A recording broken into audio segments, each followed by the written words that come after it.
বাঙালি 35 night পালন করে, তাও কয় আমার ইমান তো ঠিক আছে। 35 নাইট করলে ইমান ঠিক থাকে না।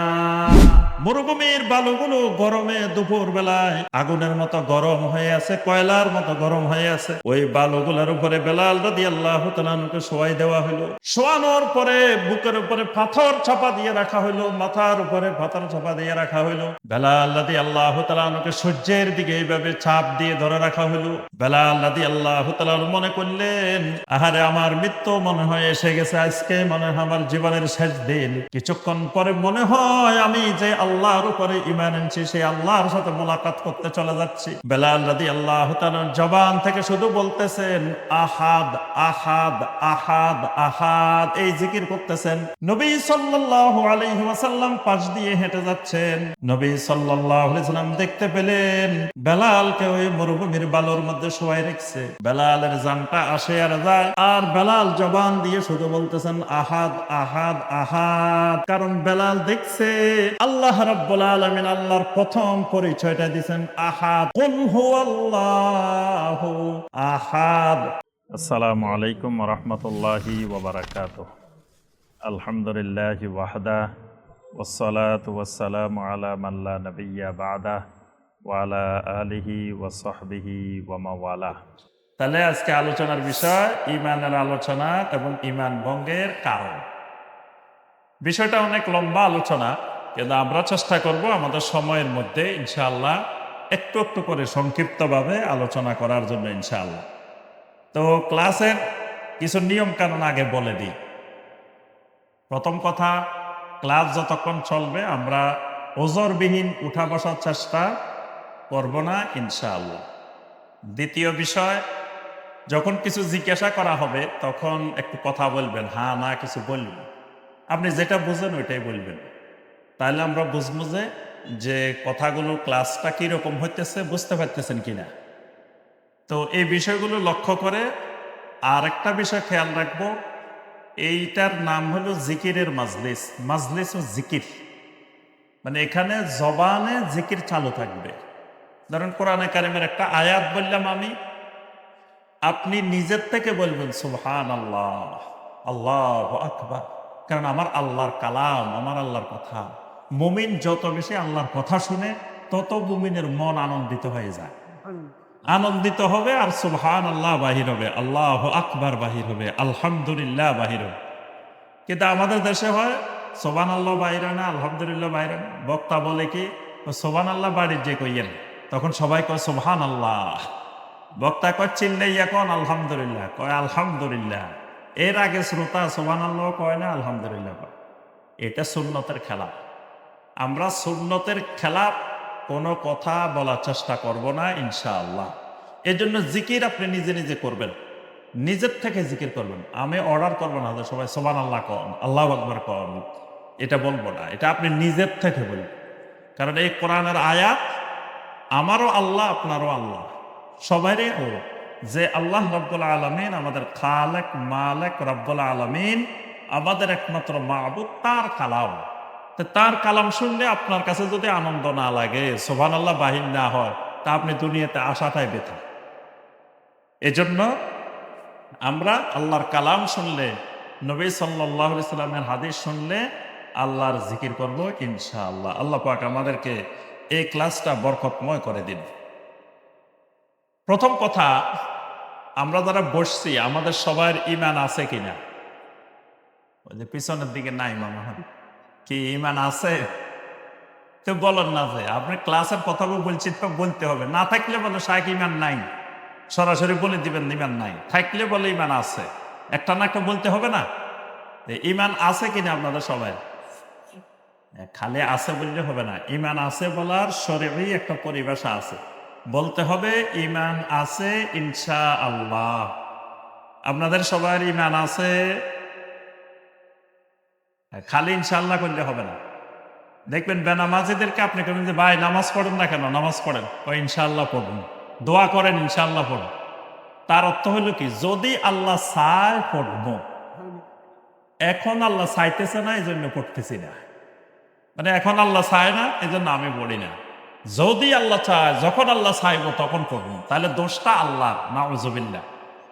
এই জন্য খালি ইনশাআল্লাহ বললে হবে না, বলেন যে ঈমান আছে ইনশাআল্লাহ।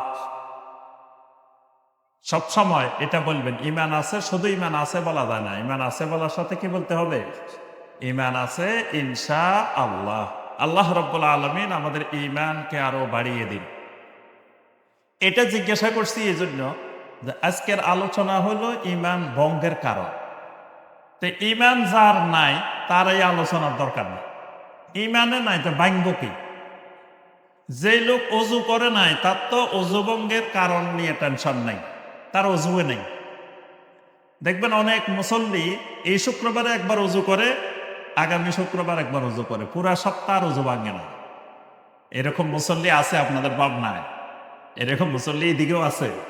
এই শুক্রবারে একবার অজু করে, আগামী শুক্রবার পর্যন্ত আর অজু করা লাগে না, পুরা সপ্তাহ তার অজু নিয়ে কোনো টেনশন নাই। তাহলে যার অজু নাই তার অজু ভঙ্গেরও কোনো টেনশন।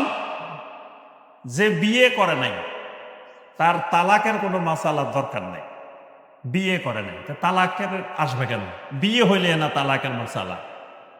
একজনে আসে কই, শায়েখ একটু দোয়া করেন, আল্লাহ যেন আমার একটা নেককার সন্তান, সলেহীন সন্তান দেন। তা আমি জিজ্ঞাসা করি, ভাই বিয়ে করছেন কয় বছর হয়েছে? কয় শায়েখ এখনো তো বিয়ে করি নেই। তো হে বিয়ে করে নাই, আল্লাহ নেককার সন্তান দিব কেমনে? আগে তো বিয়ে করতে হবে, বিয়ে করি তারপরে না আল্লাহর কাছে দোয়া করবেন, আল্লাহ আমার একটা নেককার সন্তান দেন। তাহলে আগে দরকার ঈমান।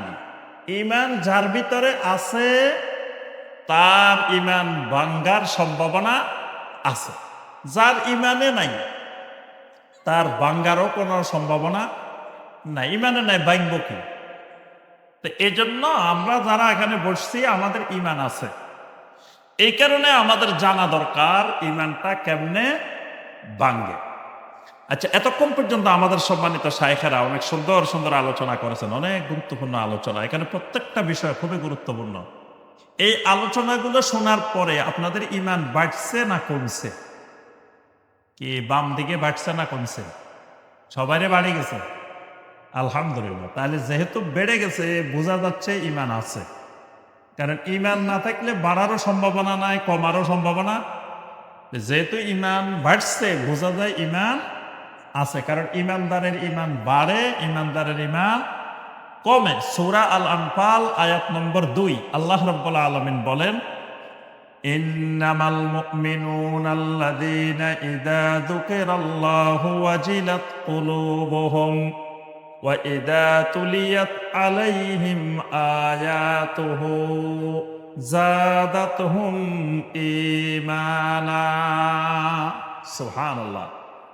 আল্লাহ রাব্বুল আলামিন বলেন, ইন্নামাল মুমিনুন, মুমিন তো শুধুমাত্র ওই মানুষগুলাই, একমাত্র ঈমানদার ওই মানুষগুলাই, আল্লাযীনা ইযা যুকিরাল্লাহু, যেই মানুষগুলোর সামনে যখন আল্লাহ সম্পর্কে আলোচনা করা হয়, যেই মানুষগুলোর সামনে যখন আল্লাহর দ্বীন সম্পর্কে আলোচনা করা হয়, আল্লাহর কোরআন থেকে আলোচনা করা হয়, আল্লাহর নবীর সুন্নাহ থেকে যখন আলোচনা করা হয়, ওয়াজিলাত কুলুবুহুম, ওই মানুষগুলার অন্তরগুলো কাঁপা আরম্ভ করে, প্রকম্পিত হয়, ভীত সন্ত্রস্ত হয়ে যায়।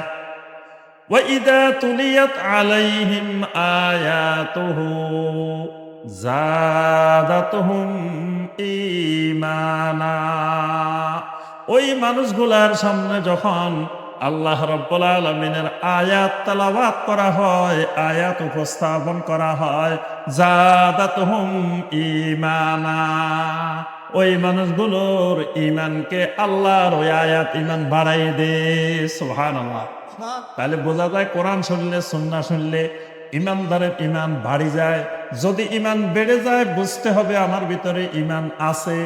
যদি ঈমান বাড়েও না কমেও না বুঝতে হবে আমার ভিতরে ঈমানও নাই। যেহেতু আমাদের ঈমান বাড়ছে, আলহামদুলিল্লাহ ঈমান আছে। ঈমান যদি থাকে, প্রথমে আমরা ঈমানের কিছু ফায়দা, ঈমানের কিছু উপকারিতা আলোচনা করব, এরপরে ঈমান ভঙ্গের কারণে আসবে। ঈমান যদি কারো ভিতরে থাকে, এই মানুষটাকে আল্লাহ রাব্বুল আলামিন মহব্বত করেন, ভালোবাসেন। সুবহানাল্লাহ। ঈমান থাকলে আল্লাহ রাব্বুল আলামিন মানুষটাকে কি করেন? ভালোবাসেন, মহব্বত করেন। ঈমান থাকা মানে আল্লাহর মহব্বতের দলিল।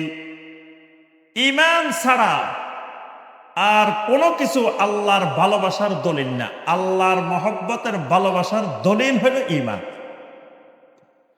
আল্লাহ রাসূল সাল্লাল্লাহু আলাইহি ওয়াসাল্লাম বলেন, ইন্নাল্লাহা ইউতিদ দুনিয়া মান ইউহিব্বু ওয়া মান লা ইউহিব্বু ওয়ালাকিন লা ইউতিল ঈমান ইল্লা লিমান আহাব্বা।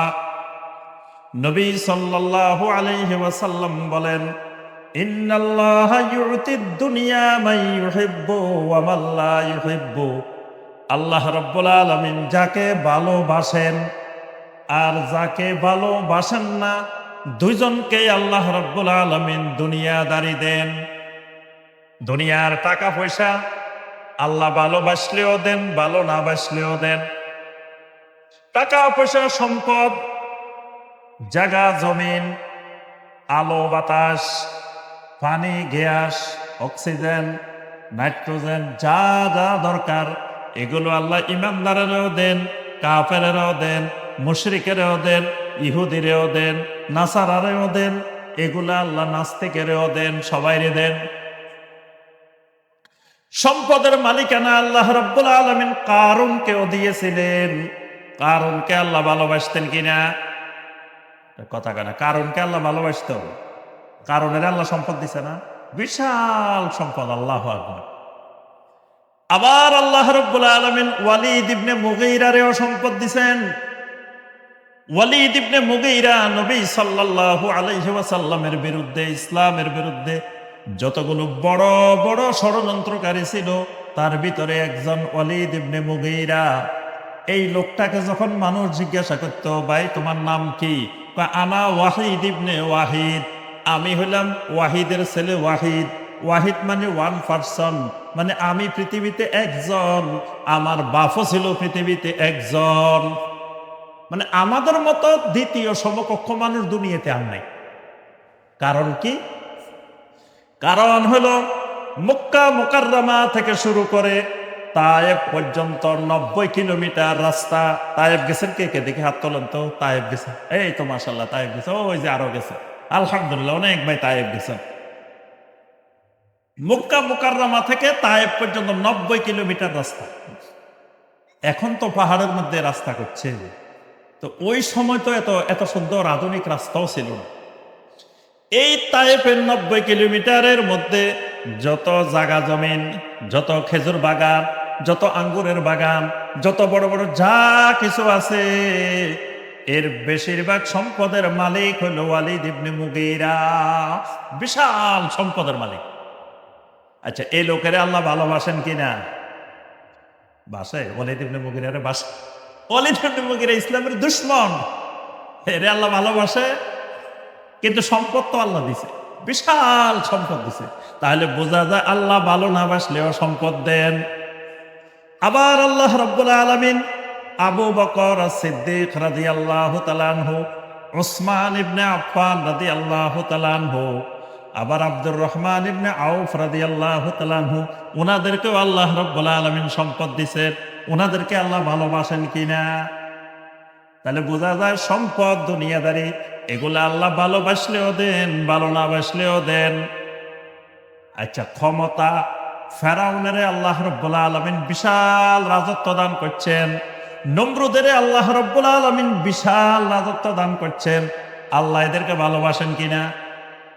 আবার সুলাইমান আলাইহিস সালাম, দাউদ আলাইহিস সালাম, মুহাম্মদুর রাসূলুল্লাহ সাল্লাল্লাহু আলাইহি ওয়াসাল্লাম, তাদেরকেও আল্লাহ রাব্বুল আলামিন রাজত্ব দিবেন, ক্ষমতা দিবেন না? এদেরকে আল্লাহ ভালোবাসেন কিনা? তাহলে বোঝা যায় আল্লাহ ভালোবাসলেও রাজত্ব ক্ষমতা দেন, ভালো না বাসলেও দেন। এগুলো আল্লাহর ভালোবাসার দলিল না। দলিল কোনটা? ওয়ালাকিন লা ইউতিল ঈমান ইল্লা লিমান আহাব্বা। নবী সাল্লাল্লাহু আলাইহি ওয়াসাল্লাম বলেন, আল্লাহ রাব্বুল আলামিন যেই মানুষটাকে ভালোবাসেন, যেই বান্দাকে মহব্বত করেন, যেই বান্দিকে আল্লাহ মহব্বত করেন, ওই বান্দা বান্দিকে আল্লাহ শুধু ঈমান দেন। সুবহানাল্লাহ। তাহলে বোঝা যায় আমরা এখানে যে মানুষগুলা বসে রয়েছি সবগুলারে আল্লাহ কি করেন? কথা কেন, আল্লাহ কি করেন? ভালোবাসেন। আমরা এগুলা সব ভালোবাসার মানুষ, এগুলা আল্লাহর মহব্বতের মানুষ, ভালোবাসার মানুষ। আল্লাহ রাব্বুল আলামিন মহব্বত করেন দেখি, ভালোবাসেন দেখি আমাদেরকে ঈমান দিছেন। এই জন্য ঈমানদার কোনোদিন গরিব হয় না, ঈমানদার ফকির হয় না, ঈমানদার নিঃস্ব হয় না। কারণ ঈমানদারের কাছে আল্লাহ যেই সম্পদটা দিছেন, এই সম্পদ সারা দুনিয়া বিক্রি করলেও এটা দাম হবে না।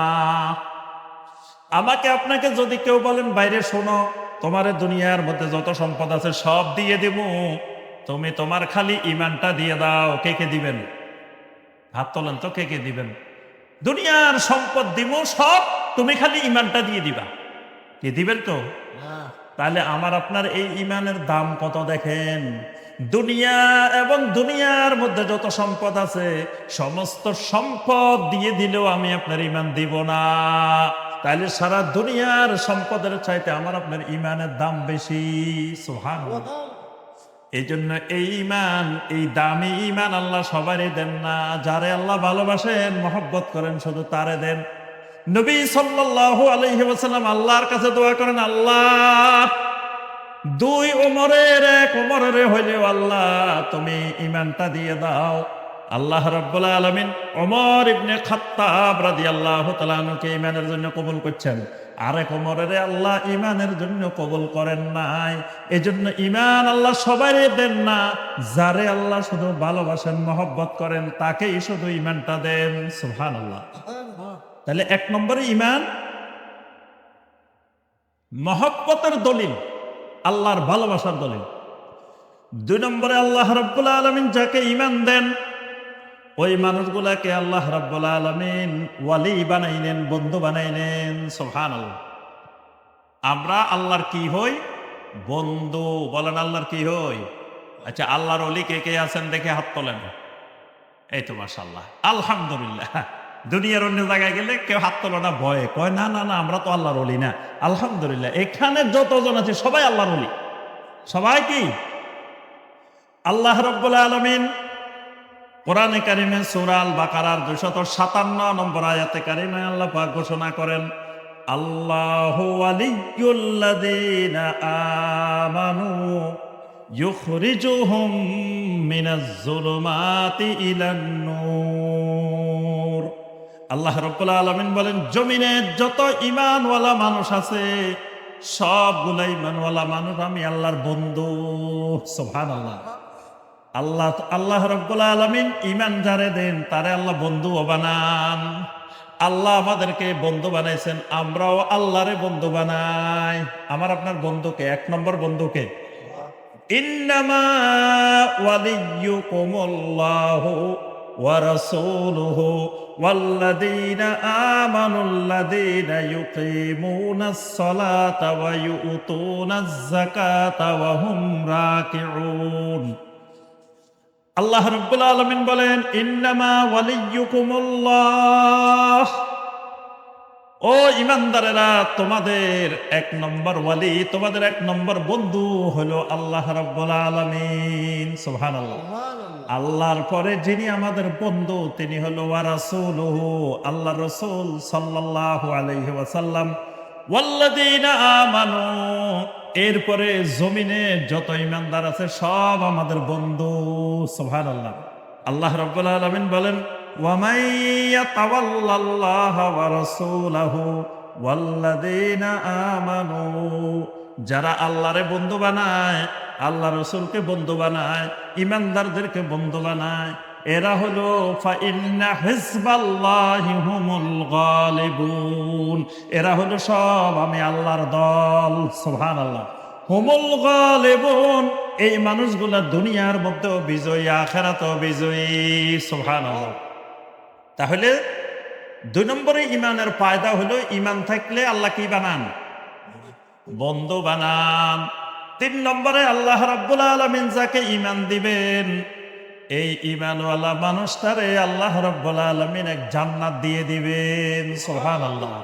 কোরআনে কারিমে দেখবেন যত জায়গায় আল্লাহ জান্নাতের ওয়াদা করছেন, প্রত্যেকটা জায়গায় আল্লাহ প্রথম ঈমানের কথা বলছেন। সূরা আল বাকারার 25 নম্বর আয়াত, ওয়াবাশশিরিল্লাযীনা আমানু ওয়া আমিলুস সলিহাতি আন্না লাহুম জান্নাত। আল্লাহ রাব্বুল আলামিন বলেন, ও আমার নবী, দুনিয়ার মানুষগুলাকে সুসংবাদ শোনাই দেন, বলে দেন যে মানুষগুলার মধ্যে 2টা জিনিস থাকবো, আমি আল্লাহ রাব্বুল আলামিন তাকে জান্নাত দিয়ে দিব। সুবহানাল্লাহ। 1 নম্বর জিনিস হলো আল্লাযীনা আমানু, যে মানুষগুলার ভিতরে ঈমান থাকবে। সুবহানাল্লাহ। যে মানুষগুলার মধ্যে ঈমান আছে, এই মানুষগুলার জন্য জান্নাত আছে। ইন্নাল্লাযীনা আমানু ওয়া আমিলুস সলিহাতি কানাত লাহুম জান্নাতুল ফিরদাউসি নুজুলা খালিদিনা ফিহা লা ইয়াবগুনা আনহা হিওয়ালা। আল্লাহ রাব্বুল আলামিন বলেন, যে মানুষগুলার ভিতরে ঈমান আছে, আমলে সালেহ আছে, এই মানুষগুলার জন্য আমি আল্লাহর কাছে জান্নাতুল ফিরদাউসের মেহমানদারি আছে। সুবহানাল্লাহ। কি এর কেমন জান্নাত আল্লাহ দিবেন আমাদেরকে, ঈমানওয়ালাদেরকে? এমন এক জান্নাত দিবেন, লাবিনাতু যাহাবিন ওয়া লাবিনাতু ফিদ্দাতিন, যেই জান্নাতের এক একটা ইট হবে স্বর্ণের, এক একটা ইট হবে রূপের। সুবহানাল্লাহ। স্বর্ণের ইটওয়ালা বাড়ি দেখছেন না? জীবনে দেখছেন কোনোদিন? ওই জান্নাতের পুরা বাড়িটা স্বর্ণের ইট দিয়ে বানানো। সুবহানাল্লাহ। এজন্য আল্লাহ রাব্বুল আলামিন হাদিসে কুদসির মধ্যে বলেন, আ'দাততু লিইবাদিয়াস সালিহিন, আমি আমার সালেহীন বান্দাদের জন্য, বান্দীদের জন্য এমন এক জান্নাত বানাই রাখছি, মালা আইনুন রাআত, যেটা জীবনে কোনোদিন কোন চোখ দেখে নাই। সুবহানাল্লাহ। কোন চোখ জীবনে জান্নাত দেখে নাই। কারণ রূপার ইটওয়ালা, স্বর্ণের ইটওয়ালা বাড়ি কেউ কোথায় দেখবে? জমিনে? জমিনের কোথাও আছে? নাই। জমিনের কোন মানুষ এই চোখে দেখে নাই। ওয়ালা উযুনুন সামিআত, এমন এক জান্নাত বানিয়ে রেখেছি যে জান্নাত কোনোদিন কানেও শুনে নাই। ওয়ালা খাতারা আলা কালবে বাশার, কোন মানুষের হৃদয়ও কোনোদিন কল্পনা করতে পারে নাই। এরকম এক জান্নাত আমি ঈমানওয়ালাদের জন্য বানিয়ে রেখেছি। সুবহানাল্লাহ। সাহাবায়ে কেরাম জিজ্ঞাসা করেন, ইয়া রাসূলুল্লাহ সাল্লাল্লাহু আলাইহি ওয়াসাল্লাম, জান্নাতের ভিতরে টয়লেটের ব্যবস্থা আছে কিনা? কি স্বর্ণের বাড়িতে টয়লেট আছে না? আচ্ছা, আপনারা বলেন তো জান্নাতে টয়লেট আছে না? হ্যাঁ। সাহাবায়ে কেরাম বলেন, ইয়া রাসূলুল্লাহ সাল্লাল্লাহু আলাইহি ওয়াসাল্লাম, মা বালুত তাআম, তো তাহলে যদি জান্নাতে টয়লেট না থাকে, আমরা যে জান্নাতে এত খাওয়া দাওয়া করব, প্রস্রাব করব কোথায়, পায়খানা করব কোথায় জান্নাতের মধ্যে? আল্লাহ রাসূল সাল্লাল্লাহু আলাইহি ওয়াসাল্লাম বলেন, লা ইয়াবুলুন ওয়ালা ইয়াতাগাওয়াতুন, কোন জান্নাতি মানুষ জান্নাতের ভিতরে জীবনে একবারও প্রস্রাব করবে না, জীবনে একবারও পায়খানা করবে না। সুবহানাল্লাহ। জান্নাতের ভিতরে কারো প্রস্রাবও হবে না, পায়খানাও হবে না। আল্লাহ রাসূল সাল্লাল্লাহু আলাইহি ওয়াসাল্লাম বলেন, জান্নাতি মানুষের শরীর থেকে যে ঘামগুলা বের হবে, কারিহিল মিসকে, এগুলা থেকে মিশকের ঘ্রাণ, মিশকের সুগন্ধি বাইরে হতে থাকবে। সুবহানাল্লাহ। জান্নাতীদের ঘাম বাইরে হবে না, ঘাম থেকে মিশকের ঘ্রাণ বাইরে। সুবহানাল্লাহ। সাহাবায়ে কেরাম বলেন, ইয়া রাসূলুল্লাহ সাল্লাল্লাহু আলাইহি ওয়াসাল্লাম, তাহলে তো মনে হয় জান্নাতের ভিতরে বেশি খাওয়া দাওয়া করা যাবে না, কারণ একবার খাইছি, এগুলো তো পেট পড়ে গেছে, প্রস্রাব নয়, পায়খানা নয়, তাহলে দ্বিতীয়বার খামু কেমনে? কি প্রস্রাব পায়খানা না দেখলে আর খাইবেন কেমনে? আল্লাহ রাসূল সাল্লাল্লাহু আলাইহি ওয়াসাল্লাম বলেন, ওই জান্নাতের ভিতরে তুমি খাইবা পেট ভর্তি করে, আবার খাইতে গেলে দুনিয়াতে ধরেন পেয়ারা গাছ, উপরে একটা পেয়ারা ফাঁকি রয়েছে, আপনি লটকে নিতেও পারতেছেন না, পাড়তেও পারতেছেন না, অনেক কষ্ট। মাঝে মাঝে এগুলো পাড়তে অনেক কষ্ট হয়, কষ্ট হয় না? আল্লাহ রাসূল সাল্লাল্লাহু আলাইহি ওয়াসাল্লাম বলেন, জান্নাতের ভিতরে একটা ফল খাইতে মন চাইছে, তুমি যাই কষ্ট করে আনা লাগবে না, মনে চাইছে ফল এটা সরাসরি তোমার কাছে চলে আসবো। সুবহানাল্লাহ। কষ্ট করে যাই নেওয়া লাগবে না। আচ্ছা, ফলটা দেখতে মনে হইতেছে কুল্লামা রুজিকু মিনহা মিন থামারাতির রিজকা ক্বালু হাযাল্লাযী রুজিকনা মিন ক্বাবলু। এই ফলটা দেখে মনে হইতেছে আরে এরকম ফল তো দুনিয়াতেও খাইছি, মনে হয় এটা আমে না, মনে হয় এটা হাড়িভাঙ্গা আম, দুনিয়াতেও তো দেখছিলাম এরকম। এখন যখন ফলটা কাছে চলে আসছে, কামড় দিয়ে দেখে দুনিয়ার ওই ফলের স্বাদ এই ফলের মধ্যে নাই, আরেক ফল আরেক স্বাদ, সুবহানাল্লাহ। আবার একই ফলের ভিতরে 10 রকমের 20 রকমের স্বাদ, এক কামড় দিলে এক স্বাদ, দ্বিতীয় কামড় দিলে আরেক স্বাদ, তৃতীয় কামড় দিলে আরেক স্বাদ, চতুর্থ কামড় দিলে আরেক স্বাদ, সুবহানাল্লাহ। ওই জান্নাত আল্লাহ কাদেরকে দিবেন? কথা কয় না, কাদেরকে? ঈমানওয়ালাদেরকে। তাহলে ঈমানের 3 নম্বর লাভ কি? জান্নাত পাওয়া যাবে। 4 নম্বর লাভ, যেই মানুষটার মধ্যে ঈমান আছে, যেই মানুষটারে আল্লাহ রাব্বুল আলামিন ঈমান দিয়েছেন, এই মানুষটা জমিনের মধ্যে সেরা মানুষ, সুবহানাল্লাহ। মানুষের মধ্যে সেরা মানুষ। যার ভিতরে ঈমান নাই, এই মানুষটা জমিনের মধ্যে সবচাইতে নিকৃষ্ট মানুষ। কুকুরের চাইতেও নিকৃষ্ট, বিড়ালের চাইতেও নিকৃষ্ট, শিয়ালের চাইতেও নিকৃষ্ট। আচ্ছা, এবার আপনাদের কাছে প্রশ্ন, ঈমানের বিপরীত কি? ঈমানের বিপরীত কি?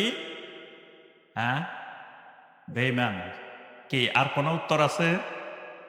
ঈমানের বিপরীত বেঈমান না, ঈমানের বিপরীত হলো কুফর। ঈমানের বিপরীত কুফর, মনে রাখবেন। ঈমানের বিপরীত সূরা আত-তাওবার 23 নম্বর আয়াত, ইয়া আইয়ুহাল্লাযীনা আমানু লা তাত্তাখিযু আবাআকুম ওয়া ইখওয়ানাকুম আউলিয়া ইনিস্তাহাব্বুল কুফরা আলাল ঈমান। ও ঈমানওয়ালারা, তোমাদের মা বাপ, তোমাদের ভাই বোন, এদেরকে খবরদার বন্ধু হিসাবে গ্রহণ করিও না। কখন? ইনিস্তাহাব্বুল কুফরা আলাল ঈমান, যদি এই মানুষগুলা, তোমার মা বাপ, তোমার ভাই বোন, যদি ঈমানের উপরে কুফরিকে প্রাধান্য দেয়। এখানে আল্লাহ পাক স্পষ্ট করে দিয়েছেন ঈমানের বিপরীত কুফর। ঈমানের বিপরীত কি? কুফর। তাহলে কুফর যদি করে, লোকটা কেমন হয়ে যায়? সূরা আল বাইয়িনার 6 নম্বর আয়াত, ইন্নাল্লাযীনা কাফারু মিন আহলিল কিতাবি ওয়াল মুশরিকিনা ফি নারি জাহান্নাম খালিদিনা ফিহা উলাইকা হুম শাররুল বারিয়া। আল্লাহ রাব্বুল আলামিন বলেন, যেই মানুষটা কুফরি করে, এই মানুষটা হয়ে যায় শাররুল বারিয়া, মানে সৃষ্টি জগতের মধ্যে সব চাইতে নিকৃষ্ট। এর থেকে নিকৃষ্ট, এর থেকে অদম আর জমিনে দ্বিতীয় কোনো প্রাণী নাই। আর যদি ঈমানওয়ালা হয়, পরের আয়াত 7 নম্বর আয়াত, ইন্নাল্লাযীনা আমানু ওয়া আমিলুস সলিহাতি উলাইকা হুম খায়রুল বারিয়া। যে মানুষটার মধ্যে ঈমান আছে, এই মানুষটা হলো সৃষ্টি জগতের মধ্যে সব চাইতে সেরা, সুবহানাল্লাহ। তাহলে 4 নম্বর লাভ হলো, ঈমান থাকলে কি হয়? সৃষ্টি জগতের মধ্যে, মাখলুকাতের মধ্যে সারা জীবে, সারা প্রাণীতে পরিণত হয়ে যায়। 5 নম্বর, যেই মানুষটার মধ্যে ঈমান আছে, এই মানুষটার দুনিয়াতেও ইজ্জত আছে, আখিরাতেও ইজ্জত আছে। ফাইন্নাল ইজ্জাতা লিল্লাহি ওয়া লিরাসূলিহি ওয়া লিল মুমিনিন। ইজ্জতটা হলো আল্লাহর, ইজ্জত হলো রাসূলের, ইজ্জত হলো ঈমানদারের। এজন্য ঈমানদার বাঁচলেও ইজ্জত, মরলেও ইজ্জত। ঈমানদার বাঁচলেও সম্মান, মরলেও। আগে আমরা ছোটবেলায় শুনতাম, রাজার হাতি বাঁচলেও লাখ টাকা, মরলেও লাখ টাকা। এটা শুনছেন কোনোদিন? ঈমানদার বাঁচলেও সম্মান, মারা গেলেও সম্মান। এই জন্য ইমানদার যখন মারা যায়, ইমানদারের সুন্দর করে গোসল দিতে হয়। ইমানদার যখন মারা যায়, ইমানদারের সুগন্ধি লাগাইতে হয়। ইমানদার যখন মারা যায়, ইমানদারের সুন্দর করে পোশাক পরিধান করতে হয়। ইমানদার যখন মারা যায়, ইমানদারকে কাঁধে খাটের উপরে তুলে কাঁধের উপরে নিতে হয়। ইমানদার যখন মারা যায়, ইমানদারের জন্য জানাজার ব্যবস্থা করা হয়। ইমানদার যখন মারা যায়, ইমানদারের সম্মানের সাথে কবরের মধ্যে দাফন করা হয়। ইমান নাই, তার মারা যাওয়ার পরে সম্মান নাই। ইমানদার বেঁচে থাকতে যেমন সম্মান, মারা গেলেও সম্মান, কবরে গেলেও সম্মান, হাসরেও সম্মান, কিয়ামতের ময়দানে সম্মান, জান্নাতে গেলেও সম্মান। সুবহানাল্লাহ। তাহলে ইমানের অনেক অনেক লাভ। আমরা আর ইমানের লাভের দিকে না যাই, গেলে সারা রাত ইমানের উপকারিতা শুনতে শুনতে চলে যাবে। তাহলে আমাদের ইমানটা ধরে রাখা দরকার আছে কিনা? কতদিন? 60 বছর নাকি? চাকরির বয়স কয় বছর? আমাদের বাংলাদেশে কয় বছর পর্যন্ত চাকরি করা যায়? 60 বছর না? জি হ্যাঁ। তো 60 বছর পরে অবসরে চলে যায়। তাহলে ইমানেরও এরকম বয়স আছে কিনা? তাহলে কতদিন? আল্লাহুম্মা মান আহইয়াইতাহু মিন্না ফা আহইহি আলাল ইসলাম ওয়া মান তাওয়াফফাইতাহু মিন্না ফাতাওয়াফফাহু আলাল ঈমান। এটা কিসের দোয়া? আপনাদের ভাবনার দিকে এটা কিসের দোয়া? জানাজার দোয়া। তাহলে জানাজার দোয়ার মধ্যে কি দোয়া করি? আল্লাহ আমাকে যতদিন বাঁচাই রাখবেন ইসলামের উপরে বাঁচাই রাখেন। ওয়ামান তাওয়াফাইতাহু মিন্না, আল্লাহ যখন আমার মৃত্যু দিবেন, ফাতাওয়াফাহু আলাল ঈমান, আল্লাহ আবার মৃত্যুটা ঈমানের উপরে দিবেন।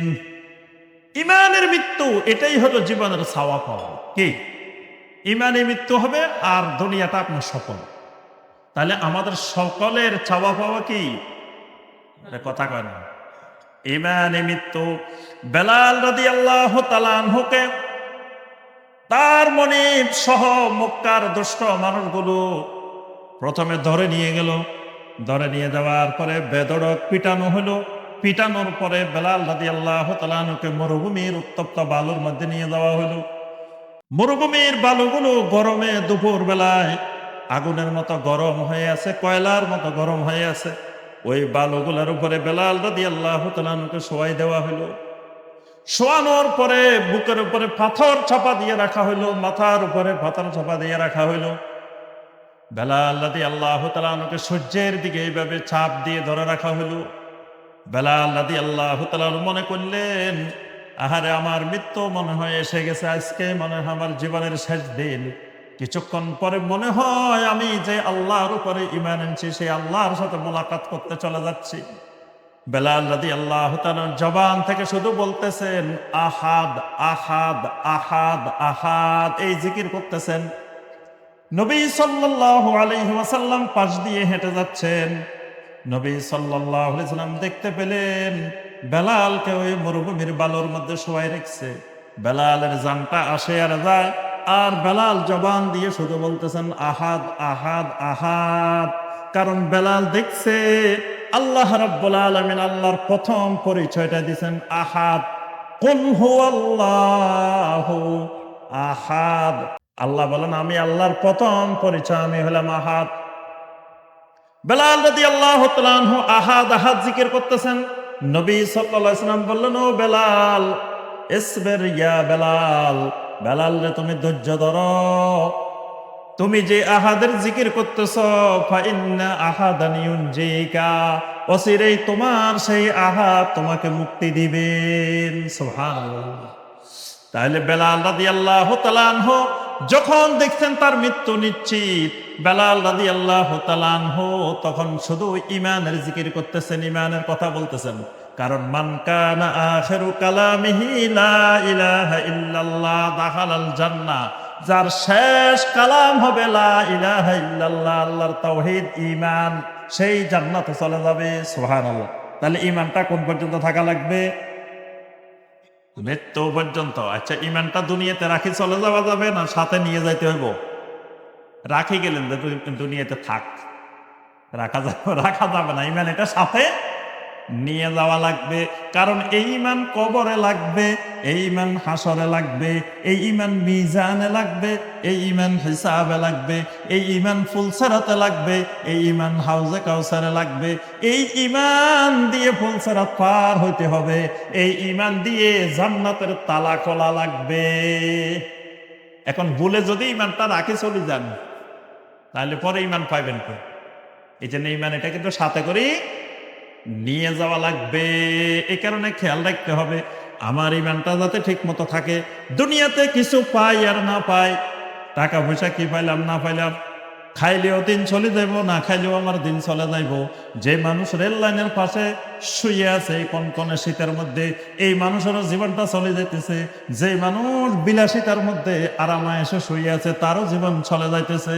যেভাবে হোক আমার আপনার জীবন চলে যাবে, কিন্তু ঈমানের ব্যাপারে সব চাইতে সজাগ, সব চাইতে যত্নশীল হওয়া লাগবে। ঈমানটা সবার আগে, সবার আগে ঈমান, সবসময় এটা মনে রাখতে হবে। এবার আসেন ঈমান কেমনে ভাঙ্গে, ঈমান ভাঙ্গে কিনা, ওযু করলে ওযু ভাঙ্গে কিনা, আচ্ছা নামাজ ভাঙ্গে কিনা, সিয়াম ভাঙ্গে কিনা, সব ভাঙ্গে। তাহলে ঈমানও, কিন্তু কোনোদিন দেখছেন আপনাদের এই পাবনাতে কারো ঈমান ভাঙছে? শুনছেন যে পাবনার অমুক লোকের আজকে ঈমান ভাঙ্গে গেছে, এরকম এই পর্যন্ত শুনছেন? আচ্ছা পাবনাতে তো শুনেন না, পুরা বাংলাদেশে কোনো জায়গায় কারো ঈমান ভাঙছে শুনছেন? শুনি না। কারণ কি? অজু ভাঙতে শুনি, অজু ভাঙতে দেখেন নাই? ওরে মসজিদে গেছেন নামাজ পড়তেছে, এক লোক হঠাৎ করে বাইরে যেতেছে, কিরে এ লোকের কি হয়েছে? অজু চলে গেছে। তাহলে অজু ভাঙতে আমরা দেখি না সবসময়? আবার নামাজ ভাঙ্গি যায়, ইমাম সাহেব আবার দৌড়ায় নামাজ পড়ে, কয় নামাজ ভাঙ্গি গেছে, নামাজ বলে গেছে, আবার দৌড়ায় নামাজ হবে, বলে না? তাহলে নামাজও ভাঙ্গে, অজুও ভাঙ্গে, রোজাও ভাঙ্গে, সব ভাঙ্গে, কিন্তু বাংলাদেশে ঈমান ভাঙ্গে না। কারণ কি? কারণ ঈমান যে ভাঙ্গে, ঈমান কেমনে ভাঙ্গে সেটাই তো জানে না। ঈমান কেমনে ভাঙ্গে এটা যদি আপনি না জানেন, তাহলে আপনার কোনোদিন ঈমান ভাঙ্গার সম্ভাবনা নাই। আমি গত বছর ইন্ডিয়া গেছিলাম, ভারতে, পশ্চিমবঙ্গ, আসাম, হায়দ্রাবাদ। তা আমাকে পশ্চিমবঙ্গের এক ঘটনা আমাদের একজন সম্মানিত শায়েখ শুনাইলেন, ওনার এলাকার ঘটনা, পশ্চিমবঙ্গের মুর্শিদাবাদের ঘটনা। তো ঘটনাটা কি? শায়েখ বললেন যে ওনার এলাকায় এক মুরব্বী আসরের নামাজের অজু দিয়ে আসরও পড়ে, মাগরিবও পড়ে, এশাও পড়ে, 3 ওয়াক্ত পড়ে, আর অজু করে না। আসে ইমাম সাহেবকে বলতেছে, ইমাম সাহেব আমি কিন্তু আসরের সময় যে অজু করি আর অজু করি না, আসরও পড়ি, মাগরিবও পড়ি, এশাও পড়ি। তো ইমাম সাহেবকে, কিরে মুরব্বী মানুষ অজু কেমনে ধরে রাখে? এই প্রতিদিন 3 ওয়াক্ত আর অজু করে না, এক অজু দিয়ে 3 ওয়াক্ত পড়ে। তো এক ছাত্ররে কয়, বাবা একটু দেখিস তো মুরব্বী মাঝখানে কি করেন। আচ্ছা, একদিন দেখে কি মুরব্বী বাথরুমে গেছে মাগরিবের আগে দিয়ে, বাথরুম থেকে আসছে, আসে মুরব্বী মাগরিবের নামাজে দাঁড়ায় গেছে, অজু করেন। ইমাম সাহেব তো চাই, মুরব্বী আপনি অজু না করেই বাথরুমে যাই আবার নামাজে দাঁড়াই গেছেন, এটা কেন করলেন? তো এবার মুরব্বী উঠি কয়, আপনি কি আমার পাগল মনে করছেন? আপনি কি মনে করছেন আমি কিছু বুঝি না? আমি বাথরুমে গেছি ঠিক কথা, কিন্তু আমি কি হাঁটুর উপরে কাপড় তুলছি? আমি তো বাথরুম করছি ঠিক কথা, কিন্তু আমি হাঁটুর উপরে কাপড় তুলছি নাকি? হাঁটুর উপরে কাপড় তুললে না আমার অজু ভাঙব, বাথরুম করলে আমার অজু ভাঙব নাকি? মানে মুরব্বী মনে করছে হাঁটুর উপরে কাপড় উঠলে মুরব্বীর অজু ভাঙব, বাথরুম করলে অজু ভাঙবে না। তাইলে আবার মুরব্বীর কি দশা, নামাজের কি অবস্থা হয়েছে এতদিন পর্যন্ত? কারণ মুরব্বী অজু ভঙ্গের কারণ জানে না। এই জন্য দেখবেন বাঙালি নামাজ পড়ে না, কয় নামাজ না পড়লে কি হইব, আমার ঈমান কিন্তু ঠিক আছে, আমার ঈমান কিন্তু খুব শক্তিশালী। কারণ হলো ঈমান কেমনে চলে যায়, বাঙালি তো এটাই জানে না। বাঙালি মনে করছে নামাজ না পড়লে কি হয়েছে, আমার ঈমান তো ঠিক আছে। বাঙালি 31 নাইট পালন করে, তাও কয় আমার ঈমান তো ঠিক আছে। 31 নাইট পড়লে ঈমান ঠিক থাকে না। আল্লাহ রাসূল সাল্লাল্লাহু আলাইহি ওয়াসাল্লাম বলেন, মান বানা বিবিলাদিল মুশরিকিন ওয়া সানা নাইরুজাহুম ওয়া মাহারাজানিহিম। নবী সাল্লাল্লাহু আলাইহি ওয়াসাল্লাম বলেন, যেই লোকটা কাফের মুশরিকের দেশে বসবাস করার কারণে নববর্ষের উৎসব পালন করে, নবান্ন উৎসব পালন করে, বিজাতীয় বিভিন্ন উৎসব পালন করে। কারণ মুসলিম দেশে বসবাস করলে এগুলা কোনোদিন পালন করার অনুমতি পাওয়া যায় না, কিন্তু আমরা দেখি মুসলিম দেশেও এগুলা পালন করে। কিন্তু ওই হাদিসের ভাষা হলো কাফেরের দেশে বসবাস করার কারণে যদি কেউ করে এবং এগুলা করল, এরপরে মারা গেছে তওবাবিহীন অবস্থায়, হাদিসের ভাষ্য হলো হুশিরা মাআহুম ইয়াউমাল কিয়ামাহ, কিয়ামতের দিন এই মানুষগুলো ওই খ্রিস্টানদের সাথে উঠবে, ওই ইহুদিদের সাথে উঠবে, ওই মুশরিকদের সাথে উঠবে। 31 নাইট এটা মুসলমানের সংস্কৃতি না, এটা কার সংস্কৃতি? কথা কথা খ্রিস্টানের সংস্কৃতি। এই যে ইংরেজি সাল, এটা খ্রিস্টানের সাল, এটা মুসলমানের সাল না। সাহাবায়ে কেরামের সময় খ্রিস্টানের এই খ্রিস্টাব্দ ছিল, ইংরেজি সাল ছিল। সাহাবায়ে কেরামেরা খেলাফতকালীন 30 বছর উমাইয়া যুগে, আব্বাসী যুগে, সাহাবায়ে কেরাম, তাবেঈন, তাবেঈন যুগে যুগে মুসলমানেরা ইংরেজি সাল গণেন নাই, আরবি সাল, হিজরি সাল গণনা করতেন। খোলাফায়ে রাশেদিনের আমলে ইংরেজি সালও ছিল, কিন্তু সাহাবায়ে কেরাম ইংরেজি সাল কোনোদিন গণেন নাই। এজন্য শাইখ উসাইমিন রাহিমাহুল্লাহ বলেন, কোন মুসলমানের জন্য ইংরেজি সাল গণা হারাম। আরবি সাল মুসলমান জানেই না, খবরে রাখে না। এখন কত হিজরি চলে বলেন তো দেখি, বর্তমানে কত হিজরি চলতেছে দেখেন, খবর নাই। আপনারা কিন্তু সচেতন মানুষ, তারপরেও খবর নাই। এবার বাকিদের অবস্থা কি? 1447 হিজরি চলে। কি মাস চলে? আরবি রজব মাস চলে, আরবি রজব মাস চলে। অথচ ওইটা মুসলমানের সংস্কৃতি, ওইটার খবরে নাই। আর এটা খ্রিস্টানের সংস্কৃতি, এটা মুসলমান হিসাব রাখে, সব জানে। আজকে ইংরেজি কয় তারিখ? এবার জানলেও আর বলবে না। দেখেন আজকে 31 তারিখ, সবার জানা আছে, কিন্তু আরবিটা কারো জানা না। তাহলে এই 31 নাইট এটা খ্রিস্টানের সংস্কৃতি, এটা খ্রিস্টানের ডে, খ্রিস্টানের রাত। এটা কোনো মুসলিমের সংস্কৃতি নয়। কেউ যদি ইসলামী সংস্কৃতির উপরে কোনো কুফরি সংস্কৃতিকে, বিজাতীয় সংস্কৃতিকে, ইহুদি খ্রিস্টানের সংস্কৃতিকে সুন্দর মনে করে, ভালো মনে করে, এটা ঈমান ভঙ্গের একটা কারণ। তো দেখবেন কত মুসলিম যুবক আজকে এই রাত পালন করতেছে, কিন্তু আবার বলে যে ঈমানও ঠিক আছে। কারণ হলো ঈমান যে ভাঙ্গি গেছে এটা তো সে জানেই না। ওই মুরব্বির মতো এ মনে করছে হাঁটুর উপরে কাপড় উঠলে নাউজু ভাঙ্গে। এরা তো মনে করছে যে ঈমান কেমনে ভাঙ্গে এটা তো জানে না। এরা মনে করছে এগুলা করলে অসুবিধা কি, এগুলোর সাথে ঈমানের কি সম্পর্ক? ঈমানের সাথে প্রত্যেকটি জিনিসের সম্পর্ক আছে।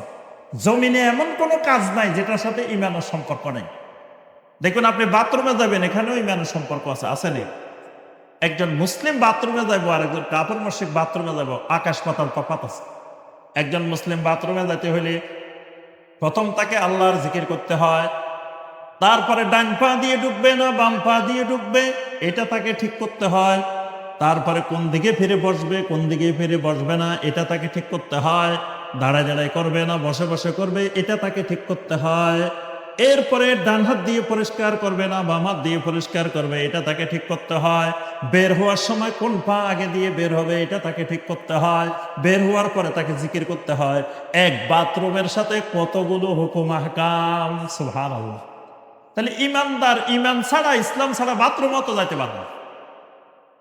তাহলে ওই ইমানদারের যে কোনো কিছুর সাথে ঈমানের সম্পর্ক আছে। এই 31 নাইট রাত্রি যারা উদযাপন করতেছে এদের বাপদেরকে হাদিসের ভাষায় বলা হয় দায়ুস। যে ছেলেরা করতেছে, যে মেয়েরা করতেছে, এদের মা বাবার নাম হলো, এদের স্বামীর নাম হলো দায়ুস। নবী সাল্লাল্লাহু আলাইহি ওয়াসাল্লাম বলেন, সালাসাতুন হারামাহুল্লাহু আলাইহিমুল জান্নাহ। 3 শ্রেণীর মানুষ আছে, এদের উপরে আল্লাহ রাব্বুল আলামিন জান্নাত হারাম করে দেন। 1 নম্বর হলো যারা শিরিক করে, 2 নম্বর হলো যারা মা বাবার নাফরমানি করে, 3 নম্বর হলো ওয়াদায়ুস আল্লাযী ইউকিররু ফি আহলিহিল খাবাস। যিনি পরিবারের প্রধান, যিনি বাবা, যিনি স্বামী, কিন্তু তিনি পরিবারের প্রধান অথচ তার পরিবারে বিজাতীয় সংস্কৃতি চলে, কুফরি সংস্কৃতি চলে, শিরকি সংস্কৃতি চলে, আল্লাহর নাফরমানি চলে, বেনামাজি থাকে, বেপরদা চলাফেরা করে, ওই লোকটার নাম হলো দায়ুস। আর দাইয়ুসের জন্য জান্নাত হারাম। দাইয়ুস হাজী সাহেব হলেও জান্নাত হারাম। দাইয়ুস যত পরেজগার, যত বুজুর্গ হোক, তার জন্য জান্নাত হারাম। এই জন্য শাইখ উসাইমিন রাহমাহুল্লাহ বলছেন যে তুমি ফজরের সময় উঠে আগে দৌড়ায় মসজিদে চলে যাইও না। তোমার উপরে ফরজ, তোমার স্ত্রী, তোমার ছেলে মেয়ে ঘুম থেকে উঠছে কিনা এটা নিশ্চিত করো, তারপরে মসজিদে যাবে। যতক্ষণ এরা ঘুম থেকে উঠবে না ততক্ষণ তুমি ঘর থেকে বাইরে হইবে না। তুমি এদের পিছনে সময় দিবা, এদেরকে যেভাবে হোক টানে তুলতেই হবে, কারণ এদের কারণে তোমাকে জাহান্নামে যাওয়া লাগবে। তাহলে তুমি এদেরকে ঘুম থেকে না তুলে কেমনে তুমি মসজিদে যেতে পারো? কারণ তুমি মসজিদে গেলেও জাহান্নামে যাওয়া লাগবে যদি তোমার পরিবারের লোক এগুলা ঘুম থেকে না উঠে। তাহলে আগে তোমাকে এগুলা ঘুম থেকে তুলে নিশ্চিত করে তারপরে তুমি মসজিদে যাবা। তাহলে আমার আপনার ছেলে মেয়ে যেগুলো আজকে 31st নাইট পালন করে, এগুলো তো আমার আপনার ছেলে মেয়েরাই। তাহলে এগুলার বাপ নাই, এগুলার মা নাই, এগুলোর স্বামী নেই, কেমনে করে? তার অর্থ হলো যারা এই প্রশ্রয় দিবে এদের নাম হলো দাইয়ুস। তাহলে আমার ভাইয়েরা এবং বোনেরা, ঈমান ভঙ্গের অনেকগুলো কারণ, আমরা সংক্ষেপে গুরুত্বপূর্ণ কয়েকটা কারণ বলব। 1 নম্বর ঈমান ভঙ্গের একটি গুরুত্বপূর্ণ কারণ আশশিরকু ফি ইবাদাতিল্লাহি সুবহানাহু ওয়া তাআলা, আল্লাহর ইবাদতের মধ্যে শিরিক করা। ঈমান ভঙ্গের একটা কারণ হলো আল্লাহর ইবাদতে শিরিক করা। শিরিক করলে ঈমান ভেঙে যায়, শিরিক করলে ঈমান ভেঙে যায়। শিরিকের অনেক অপকারিতা। শিরিক হলো সবচাইতে বড় জুলুম। আল্লাহর উপরে সবচাইতে বড় জুলুম হলো কি? শিরিক। সূরা লোকমানের 13 নম্বর আয়াত আল্লাহ পাক বলেন, ইন্নাশ শিরকা লাযুলমুন আযীম। শিরিক হলো সবচাইতে বড় অপরাধ, মহান অপরাধ। সূরা আন-নিসার 36 নম্বর আয়াতে কারিমা আল্লাহ রাব্বুল আলামিন ঘোষণা করেন, অনেকগুলো আয়াতেই ঘোষণাটা দিয়েছেন, ইন্নাল্লাহা লা ইয়াগফিরু আন ইউশরাকা বিহি ওয়া ইয়াগফিরু মা দুনা যালিকা লিমান ইয়াশা। আল্লাহ রাব্বুল আলামিন বলেন, আল্লাহ সুবহানাহু ওয়া তাআলা চাইলে তোমার যে কোনো গুনাহ আল্লাহ ক্ষমা করে দিতে পারেন, কিন্তু শিরিক করে তওবা না করে তুমি যদি মারা যাও, আল্লাহ রাব্বুল আলামিন তোমার এই শিরিকের গুনাহ ক্ষমা করবেন না। শিরিক এত জঘন্য অপরাধ। হাদিসে কুদসির মধ্যে আসছে, আল্লাহ রাব্বুল আলামিন বলতেছেন, মান লাকিয়ানি বিকুরাবিল আরদি খাতিয়াতান, কোন আল্লাহর বান্দা, কোন আল্লাহর বান্দি যদি কিয়ামতের ময়দানে আমি আল্লাহর সামনে হাজির হয়েছে, এমন পরিমাণ গুনাহ নিয়ে হাজির হয়েছে, ওরা জমিন যত বড় তার গুনাহও তত বড়। জমিন ভর্তি গুনাহ আর গুনাহ, গুনাহ আর গুনাহ। কিন্তু লা ইউশরিকু বি শাইআ, কিন্তু জীবনে কোনোদিন আমি আল্লাহর সাথে কোনো কিছুকে শরীক করে নাই। গুনাহ করছে, কবিরা গুনাহ করছে, অনেক গুনাহ করছে, কিন্তু জীবনে কোনোদিন শিরিক করে নাই। লাকিতুহু বিমিসলিহা মাগফিরা, এই বান্দা, এই বান্দির যেই পরিমাণ গুনাহ নিয়ে আমি আল্লাহর কাছে হাজির হবে, আমি আল্লাহ সেই পরিমাণ মাগফিরাত নিয়ে আমার ওই বান্দার সাথে, বান্দির সাথে মোলাকাত করব। সুবহানাল্লাহ। বান্দার গুনাহ যত বড়, আমি আল্লাহর মাগফিরাতও হবে তত বড়। বান্দার গুনাহ যত বড় হবে, আমি আল্লাহর রহমতও তত বড় হবে। তবে শর্ত হলো একটা, লা ইউশরিকু বি শাইআ, জীবনে কোনোদিন আমি আল্লাহর সাথে শিরিক করে নাই। শিরিক এমন এক অপরাধ, আল্লাহ রাব্বুল আলামিন শিরিকের কারণে আল্লাহর জান্নাতকে আল্লাহ হারাম করে দেন। সূরা আল মায়েদার 72 নম্বর আয়াতে কারিমা আল্লাহ রাব্বুল আলামিন ঘোষণা করেন, ইন্নাহু মান ইউশরিক বিল্লাহি ফাকাদ হারামাল্লাহু আলাইহিল জান্নাহ ওয়া মাওয়াহুন নার। আল্লাহ রাব্বুল আলামিন বলেন, আমি আল্লাহর সাথে শিরিক করলে ফাকাদ হারামাল্লাহু আলাইহিল জান্নাহ, আল্লাহ রাব্বুল আলামিন তার জন্য আল্লাহর জান্নাতকে হারাম করে দেন। নাউযুবিল্লাহ, আল্লাহর জান্নাত তার জন্য হারাম হয়ে যায়। শিরিক করার কারণে জীবনে যত আমল করছে সমস্ত আমল বিনষ্ট হয়ে যায়। আল্লাহ রাব্বুল আলামিন ঘোষণা করেন সূরা জুমারের 65 নম্বর আয়াতে কারিমা, ওয়ালাকাদ উহিয়া ইলাইকা ওয়া ইলাল্লাযিনা মিন ক্বাবলিকা লাইন আশরাকতা লায়াহবাতান্না আমালুক। সমস্ত নবীদেরকে আমি আল্লাহ ওহী নাযিল করে জানিয়ে দিয়েছি, যদি বান্দা তুমি শিরিক করো, তোমার সব আমল বিনষ্ট হয়ে যাবে, সমস্ত আমল শেষ। আপনি জীবনে যত সালাত আদায় করছেন, জীবনে যত সিয়াম পালন করছেন, জীবনে যত যাকাত দিচ্ছেন, যত সাদাকা করছেন, যত হজ করছেন, যত উমরা করছেন, একটা শিরিক করার কারণে সবগুলো আমল নিঃশেষ, শেষ হয়ে গেছে। কিয়ামতের ময়দানে আপনি যখন দাঁড়াবেন, ওয়াকাদিমনা ইলা মা আমিলু মিন আমালিন ফাজআলনাহু হাবাআম মানসুরা। আল্লাহ রাব্বুল আলামিন তখন কত মানুষ আমার সামনে আমল নিয়ে হাজির হবে, কিন্তু কিছুক্ষণ পরে তার আমলনামার মধ্যে কোনো আমল নাই। আমল কোথায় গেছে? ওই যে শিরিক করছিল, শিরিক করার কারণে সব আমল বিনষ্ট হয়ে গেছে। আপনার রাত্রেবেলায় মাছ ধরতে গেছে, মাছ ধরতে যাওয়ার সময় সাথে করে কি নিয়ে যান? জি, আপনাদের দেশে কি বলে? খলই ছিলেন? খলই, ডোলা ছিলেন? খলই, খলই নিয়ে গেছে মাছ ধরার সময়। এখন সারা রাত মাছ ধরছে আর খলের মধ্যে রাখছে। সকালবেলা বাড়িতে আসে দেখি একটা মাছও নাই। মাছগুলা গেল কই? ওই খলের নিচে ভাঙ্গা, নিচে দিয়ে ভাঙ্গা ছিল, খেয়াল করে নাই। খেয়াল না করে খালি মাছ ধরছে আর রাখছে, মাছ ধরছে আর রাখছে। বাড়িতে আসে দেখে সব নাই, সব চলে গেছে। দুনিয়ার মধ্যে শিরিক করেছে, শিরিক করে আবার আমলও করছে, তাবিজও লাগাইছে, আবার নামাজও পড়ে। এরকম মুসল্লি দেখছেন? তাবিজও আছে, হাতের মধ্যেও তাবিজ, গলার মধ্যেও তাবিজ, কোমরের মধ্যেও তাবিজ। বাচ্চারে এতগুলা লাগাইছে, বাচ্চা আলগাইতে পারতেছে না। বিভিন্ন গাছের গোড়া, তারপরে বিভিন্ন রং বেরঙের তাবিজ। এই তাবিজ আল্লাহ রাসূল সাল্লাল্লাহু আলাইহি ওয়াসাল্লাম বলছেন কি, মান তাআল্লাকা তামিমাতান ফাকাদ আশরাকা। যে লোক তাবিজ ঝুলায় সে শিরিক করলো। তাবিজ ঝুলাইলে সে, নবী সাল্লাল্লাহু আলাইহি ওয়াসাল্লামের কাছে 10 জন লোক আসলো। নবী সাল্লাল্লাহু আলাইহি ওয়াসাল্লাম 9 জনের বায়াত করাইলেন, একজনকে করাইলেন না। সাহাবায়ে কেরাম বললেন, ইয়া রাসূলুল্লাহ সাল্লাল্লাহু আলাইহি ওয়াসাল্লাম, 9 জনের করাইছেন, একজনকে করাইলেন না কেন? নবী সাল্লাল্লাহু আলাইহি ওয়াসাল্লাম বলেন, ইন্না আলাইহি তামিমা। এই লোকের কাছে তামিমা আছে, তাবিজ আছে। এই লোকের কাছে তাবিজ আছে। এরপরে তাবিজটা খুলে ফেলা হইলো। নবী সাল্লাল্লাহু আলাইহি ওয়াসাল্লাম এই লোকেরও আবার বায়াত করাই দিলেন। সুবহানাল্লাহ। এরপরে নবী সাল্লাল্লাহু আলাইহি ওয়াসাল্লাম বললেন, মান আল্লাকা তামিমাতান ফাকাদ আশরাকা। যেই লোকে তাবিজ ঝুলায় সেই লোক আল্লাহর সাথে শিরিক করে।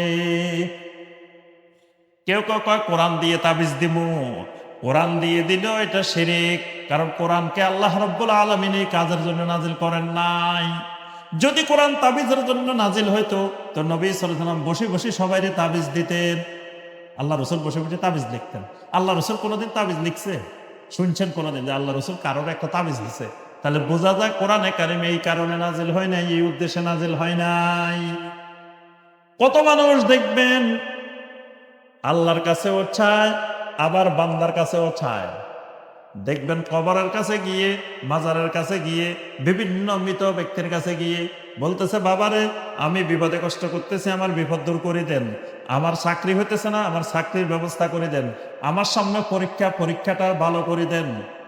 তারপরে আমার ছেলে মেয়ে হইতেছে না, আমার ছেলে মেয়ের ব্যবস্থা করে দেন।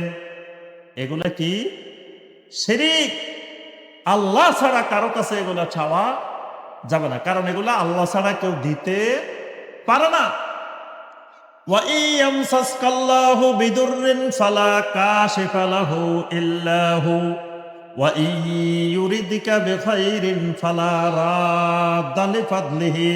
আল্লাহ রাব্বুল আলামিন মানে দুনিয়ার যত বিপদ আছে, মুসিবত আছে, কষ্ট আছে, এগুলা আমি আল্লাহ ছাড়া কেউ তোমাদেরকে দূর করতে পারবে না, কারোই ক্ষমতা নাই।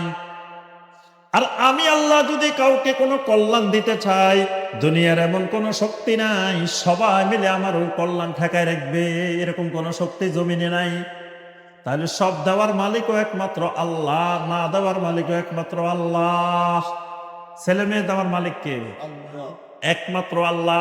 মঈনুদ্দিন চিশতি রহমতুল্লাহ আলাইহি ছেলে মেয়ে দিতে পারেন না। আব্দুল কাদের জিলানী রহমতুল্লাহ আলাইহি ছেলে মেয়ে দিতে পারেন না, তাদের এই ক্ষমতা নাই। ক্ষমতা একমাত্র আল্লাহ রাব্বুল আলামিন। ক্ষমতার আরবি হলো মুলক।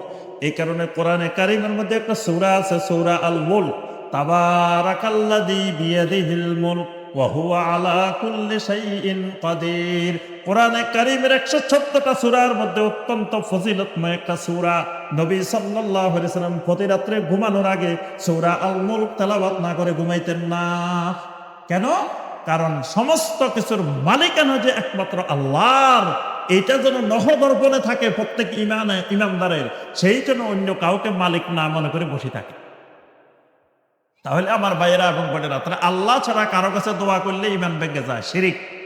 শিরিক যতগুলো আছে এগুলো ইমান ভেঙে যায়। আল্লাহ ছাড়া কারো জন্য মান্নত করলে ইমান ভেঙে যায়। মান্নত বুঝেন তো, অমুক জায়গায় ছাগল দিব, অমুক জায়গায় গরু দিব, অমুক জায়গায় টাকা দিব, মোমবাতি দিব, আল্লাহ আবার বিপদ দূর করে দেন, এই করে দেন, এই করে দেন, এটা কই যত জায়গায় মান্নত করবেন এগুলো শিরিক, ইমান ভেঙে যাবে। এরপরে আল্লাহ রাব্বুল আলামিন ছাড়া কোন জায়গার উদ্দেশ্যে আপনি যদি কোনো ধরনের পশু জবাই করেন, পশু নিয়ে রওনা দেন, এটাও শিরিক, এটাও শিরিক। আল্লাহ ছাড়া কাউকে সাজদা করেন, এটাও শিরিক। কত মানুষ দেখবেন জীবিত মানুষকেও সাজদা করে, মৃত মানুষকেও সাজদা করে। আল্লাহ ছাড়া কাউকে সাজদা করলে এটা শিরিক হয়ে যায়, এটা শিরিক। তাহলে শিরিক করলে কি হয়? কথা কেন? শিরিক করলে ঈমান ভেঙে যায়। ঈমান ভঙ্গের আরেকটি কারণ, মান আবগাদা শাইয়ান মিম্মা জাআ বিহির রাসূল সাল্লাল্লাহু আলাইহি ওয়াসাল্লাম ওয়ালাউ আমিলা বিহি কাফার। নবী সাল্লাল্লাহু আলাইহি ওয়াসাল্লাম যা কিছু নিয়ে এসেছেন, এর কোনো একটি জিনিসের প্রতি যদি মনে মনে একটু অপছন্দতা থাকে, মানে আল্লাহর দ্বীনের কোনো একটা জিনিসকে মনে মনে প্রকাশ্যে যেভাবে হোক, আকারে ইঙ্গিতে একটু অপছন্দ করলে ঈমান ভেঙে যায়, ঈমান নষ্ট হয়ে যায়। মানে আল্লাহর দ্বীনের যে কোনো ব্যাপারে আপনি একটু যদি মনে মনে অপছন্দ আসে, ঈমান ভেঙে যাবে।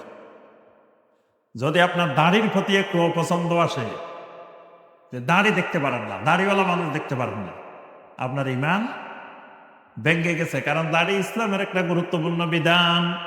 দাড়ির থেকে যদি মনে মনে অপছন্দ আসে তাহলে ঈমান ভেঙে যায়। পর্দাকে যদি একটু অপছন্দ করেন, হিজাবকে, পর্দাকে অপছন্দ করেন, আপনার ঈমান ভেঙে যায়। ইসলামের যে কোনো জিনিস একটু যদি মনে মনে অপছন্দ করেন, যদি বলেন যে কোরআনের সব ভালো লাগে কিন্তু শরিয়া আইন ভালো লাগে না, শরিয়া আইন ভালো লাগে না, ঈমান ভেঙে গেছে, ঈমান। কারণ শরিয়া মানা প্রত্যেক মুসলমানের উপরে কি? সূরা আল জাসিয়ার 18 নম্বর আয়াত আল্লাহ পাক বলেন, সুম্মা জাআলনাকা আলা শারিআতিন মিনাল আমরি ফাত্তাবিহা। ও নবী, আমি আপনাকে একটা শরিয়া দিয়ে দিছি, এই শরিয়া মানা ফাত্তাবিহা আপনার জন্য বাধ্যতামূলক। আপনার জন্য যেমন বাধ্যতামূলক, কিয়ামত পর্যন্ত আপনার উম্মতের জন্য বাধ্যতামূলক। কেউ যদি শরিয়া আইন অপছন্দ করে, শরিয়া আইন অস্বীকার করে, শরিয়া আইন প্রত্যাখ্যান করে, সাথে সাথে ঈমান ভেঙে গেছে, ঈমান। যদি কেউ বলে এটা শরীয়তে হারাম, মারেফতে হালাল, গান বাজনা করে, ইসলামের নামে গান বাজনা করে, ঢোল বাদ্য বাজায়, গান বাজনা করে, তো মরণকালে ঢোলবাসী বাজাইও রে ভাই, গান শোনেন নাই? ওই যে ফেসবুকে ওই দিনও দেখছি কোন জায়গায় একটা মরে গেছে, সবগুলো ঢোল বাদ্য বাজাইতেছে। মরণকালে ঢোলবাসী বাজায়। এখন জিজ্ঞেস করলে ঢোলবাসী তো ইসলামে হারাম, বাদ্যযন্ত্র দোতারা, সাতারা, পাঁচতারা, সাততারা, আটতারা, এগুলো তো ইসলামে হারাম, এগুলা বাজাও কেন? এগুলো শরীয়তে হারাম, মারেফতে হালাল। ঈমানটা ভেঙে গেছে, ঈমানটা ভেঙে গেছে। কারণ একজন মুসলিমের জন্য শরীয়তে যেটা হারাম, দুনিয়ার এমন কোন শক্তি নেই এটাকে হালাল করতে পারে। একজন মুসলিমের জন্য শরীয়তে যেটা হালাল, দুনিয়ার এমন কোন শক্তি নাই হালাল জিনিসকে হারাম করতে পারে। হালালকে হারাম করাও কুফরি, হারামকে হালাল করাও কুফরি, দুটোটাই কুফরি, দুটোটাই ঈমান ভঙ্গের কারণ। তাহলে কেউ যদি কয় না আমি এখন শরীয়তে নাই, আমি মারফতে আছি। এক লোকে নামাজ পড়ে না, এমনি ফিস সাহেব আল্লাহর ওলি, নামাজ পড়ে না। তা আমি জিজ্ঞেস করলাম, কিরে ভাই আপনি নামাজ পড়েন না কেন? কয় আপনারা তো হলেন শরীয়তের মৌলবী, আমি এখন শরীয়তে নাই, আমি এখন হাকিকতে আছি। উনি কিসে আছে? হাকিকতে আছে, এই জন্য ওনার নামাজ লাগে না। যে হাকিকতে গেলে নামাজ লাগে না, ওইটা শয়তানের হাকিকত, ওইটা কিসের হাকিকত? শয়তানের হাকিকত। কারণ আল্লাহ রাসূল সাল্লাল্লাহু আলাইহি ওয়াসাল্লাম ওফাতের পূর্ব মুহূর্ত পর্যন্ত নামাজ বাদ দেন নাই। তাহলে আল্লাহ রাসূল ওই হাকিকতে পৌঁছতে পারে নাই, সে ওই হাকিকতে পৌঁছে গেছে। তো যে হাকিকতে আমার রাসূল পৌঁছেন নাই সে পৌঁছে গেছে, এটা শয়তানের হাকিকত। কারণ জমিনে ওলি দুই রকমের হয়। ওলি কয় রকম? এক রকম হলো আল্লাহর ওলি, আরেক রকম হলো শয়তানের ওলি। একটা আল্লাহর ওলি আর একটা কোরআনে দুটোটাই আছে। আল্লাহ রাব্বুল আলামিন আল্লাহর ওলির ব্যাপারে বলেন সূরা ইউনূসের 62-63 নম্বর আয়াত। আল্লাহ রাব্বুল আলামিন বলেন আলা ইন্না আউলিয়া আল্লাহি লা খাউফুন আলাইহিম ওয়ালা হুম ইয়াহজানুন। যারা আল্লাহর ওলি, আউলিয়া উল্লাহ, এদের কোনো ভয় নাই, কোনো চিন্তা নাই, কোনো পেরেশানি নাই। আরেকটা ওলি আছে শয়তানের ওলি। আল্লাহ রাব্বুল আলামিন বলেন ওয়া ইন্নাশ শায়াতিনা লায়ুহুনা ইলা আউলিয়াইহিম লিয়ুজাদিলুকুম ওয়া ইন আতাতুমুহুম ফাইন্নাকুম মুশরিকুন। আল্লাহ রাব্বুল আলামিন বলেন শয়তান তার ওলিদের কাছে ওহী করে তোমাদের সাথে ঝগড়া করার জন্য, তর্ক বিতর্ক করার জন্য। তাহলে জমিনে শয়তানেরও কি আছে? ওলি আছে। ওলি দুই রকমের। খালি ওলি শুনলে মানুষ দৌড় মারে। এখন ওলিটা কি আল্লাহর ওলি না শয়তানের ওলি, এটা দেখে না। ওলি তো দুই রকমেরও হইতে পারে। ওলিয়া উলিয়ার বাংলাদেশ, ঠিক কথা, ওলিয়া উলিয়ার বাংলাদেশ। এখন ওলিয়া উলিয়া যেগুলো, কোন ওলিয়া উলিয়া? আল্লাহর ওলিয়া উলিয়া না শয়তানের ওলিয়া উলিয়া?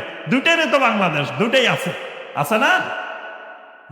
এই জন্য যে শরীয়তের বাহিরে কোনো কিছুকে যদি কেউ হালাল মনে করে, হারামকে হালাল মনে করে, হালালকে হারাম মনে করে, এটা ঈমান ভঙ্গের কারণ। শরীয়তে যা আছে কোনো কিছুকে অপছন্দ করলে ঈমান চলে যায়।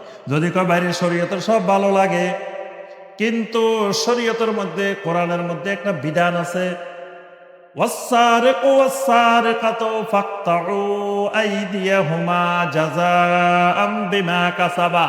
চোর এবং চুরিনী, পুরুষ চোর মহিলা চোর, যদি প্রমাণিত হয় চুরি করছে, তাহলে আল্লাহ বলেন এদের হাত কেটে দাও। এটা তো ভালো লাগে না? সব ভালো লাগে, ইসলামের এটা ভালো লাগে না। ঈমান ভেঙে গেছে, ঈমানটা শেষ। তোমার কাছে কোরআনে যা আছে প্রথম থেকে শুরু করে শেষ পর্যন্ত সব ভালো লাগতে হবে। সামান্য একটা জিনিস যদি ভালো না লাগে, ঈমানটা শেষ, ঈমান ভেঙে গেছে।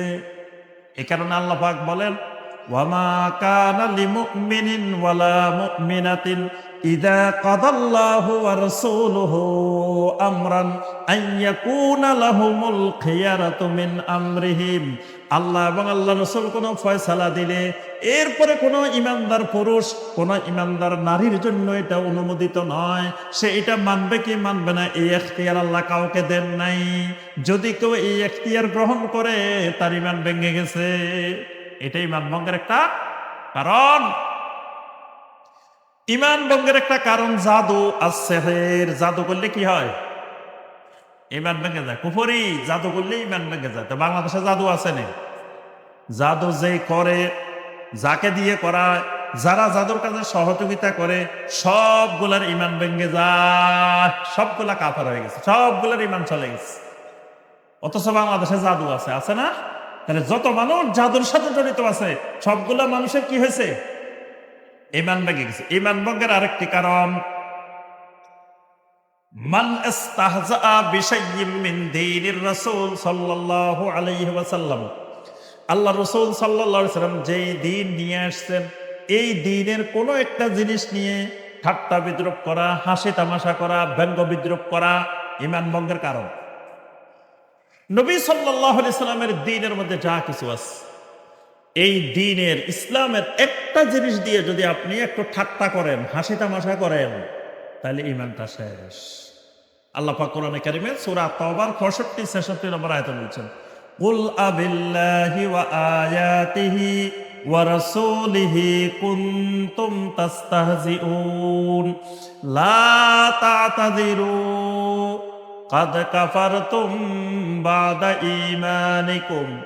আল্লাহ বলেন আল্লাহকে নিয়ে, আল্লাহর আয়াত নিয়ে, আল্লাহর রাসূল নিয়ে ঠাট্টা বিদ্রূপ করবা, লা তাতাদিরু, কোনো ওযর আপত্তি নাই। কাদ কাফারতুম বাদা ঈমানিকুম, ঈমান আনার পরে কাফের হয়ে গেছো, কুফরি, ঈমান শেষ। যদি আপনার কাছে নবী সাল্লাল্লাহু আলাইহি ওয়াসাল্লামের একটা সুন্নাহ বুকের উপরে হাত বাঁধা, বুকের উপরে হাত বাঁধা কি একটা সুন্নাহ, যদিও সুন্নাহটা নিয়ে কি আছে, একতলাফ আছে।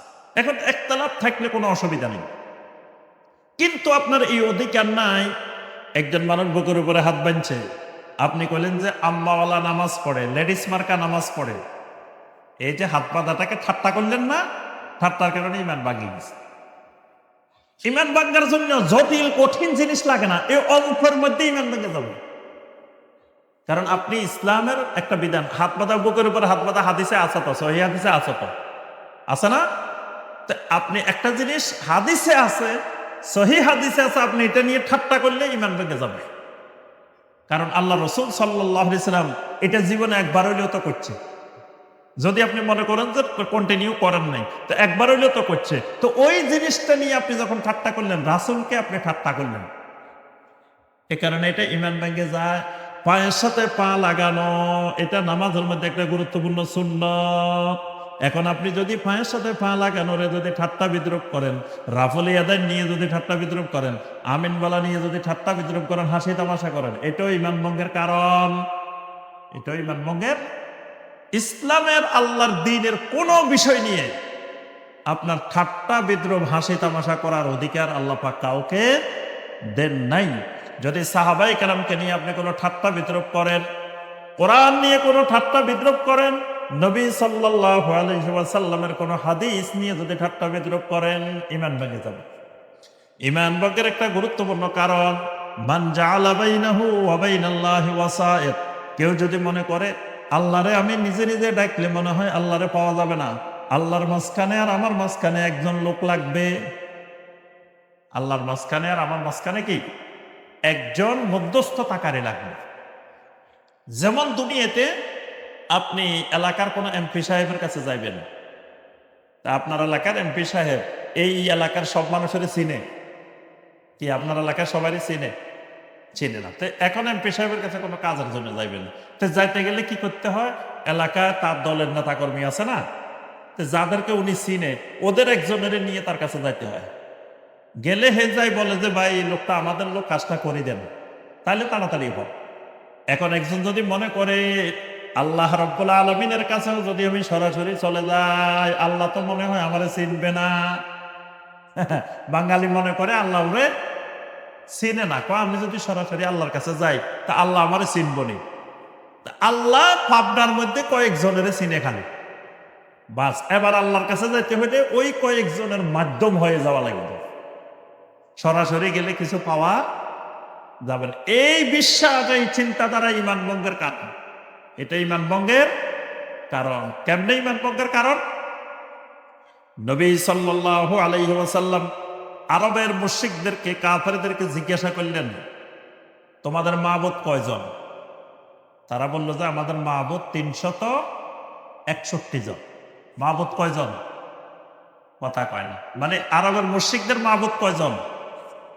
361 জন। 360 জন হলো কাবার মধ্যে মূর্তি বানানো আছে, আর আল্লাহ তো একজন আছে। ওরা কিন্তু আল্লাহরে বিশ্বাস করে, আল্লাহ হলো 1 নম্বর মাবুদ, এরপরে আরো 360 জন আছে। ওরা কিন্তু 360 জন বানাইছে আল্লাহর ভালোবাসার কারণে, আল্লাহর কাজ কমাই দিছে। আল্লাহর উপরে যদি সব চাপ পড়ে তা আল্লাহ কয় দিক সামলাবে, এই জন্য ডিপার্টমেন্ট ভাগ করে দিছে।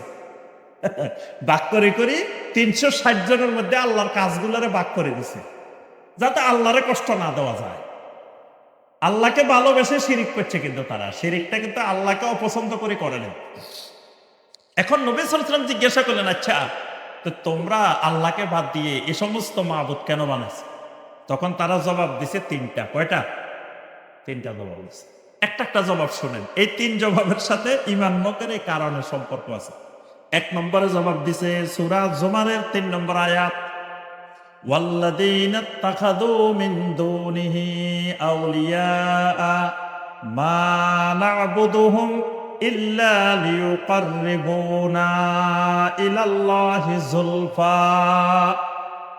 1 নম্বর জবাব, আমরা এই সমস্ত মূর্তিদেরকে ইবাদত করি এই জন্য, এরা তো যে সে মানুষের মূর্তি না, এগুলা সব আল্লাহর বড় বড় নবী, আল্লাহর বড় বড় রাসূল, আল্লাহর বড় বড় ওলি।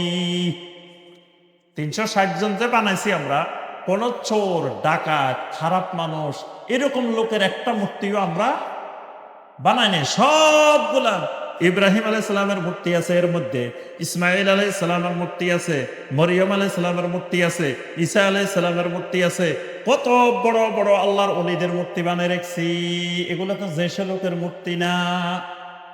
তো এখন যে আমরা এদের ইবাদত করি, কেন ইবাদত করলে লাভটা হলো ইল্লা লিয়ুকাররিবুনা ইলাল্লাহি যুলফা, এরা আমাদেরকে আল্লাহর নিকটে পৌঁছাইয়া দিবে।